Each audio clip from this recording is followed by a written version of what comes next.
Viewers, আজকে আমি তোমাদেরকে দেখাবো তোমরা জিপি টু জিপি সিম অর্থাৎ গ্রামীণ ফোন থেকে অন্য একটি গ্রামীণ ফোন মানে এই গ্রামীণ টু গ্রামীণ সিমে তোমরা কিভাবে ব্যালেন্স ট্রান্সফার করবে।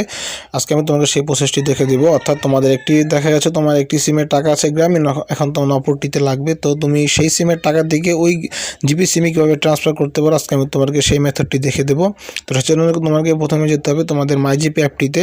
মাইজিপি অ্যাপটি যাদের নেই তারা প্লে স্টোর থেকে ইনস্টল করে নিন। তো বন্ধুরা, মাইজিপি অ্যাপটিতে আসার পরে তোমরা একটু নিচে স্ক্রল করবে, তোমরা একটু স্ক্রল করে নিচে যাবে। তোমরা একটু স্ক্রল করে নিচে যাওয়ার পরে এখানে দেখতে পাচ্ছ এই যে সি মোর, এই সি মোর এই অপশনটিতে তোমরা একটি ক্লিক করবে।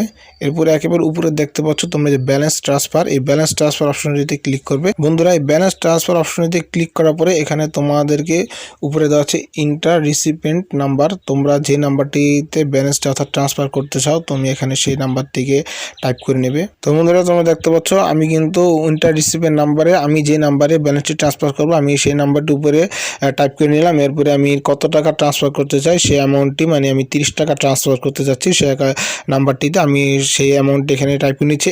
এখানে তোমাদের নিচে ইন্টার পিন, এই ইন্টার পিনে তোমাদের এই পিনটি দিয়ে নেবে। অর্থাৎ এই ব্যালেন্স ট্রান্সফার যখন তোমরা অপশনটিতে রেজিস্টার করবে তখন একটি তোমাদেরকে পিন দেওয়া হবে, তোমরা সেই পিনটিকে এখানে টাইপ করে নেবে।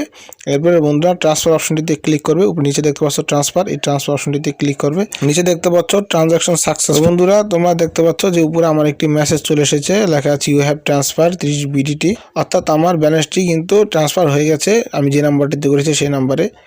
তো তোমরা এভাবেই GP to GP balance transfer করবে। তো একটা কথা মনে রাখবে যে এটি কিন্তু শুধু জিপি টু জিবি, অর্থাৎ তোমরা এয়ারটেল টু এয়ারটেল করতে চাইলে সেখানে এয়ারটেল টু এয়ারটেল বা এয়ারটেল টু জিবি সেটা কিন্তু হবে না, মানে যে সিমের সাথে করতে চাও সেই সিম দুটি এক হওয়া লাগবে, তা নাহলে কিন্তু অন্য সিমে ট্রান্সফার করা যাবে না।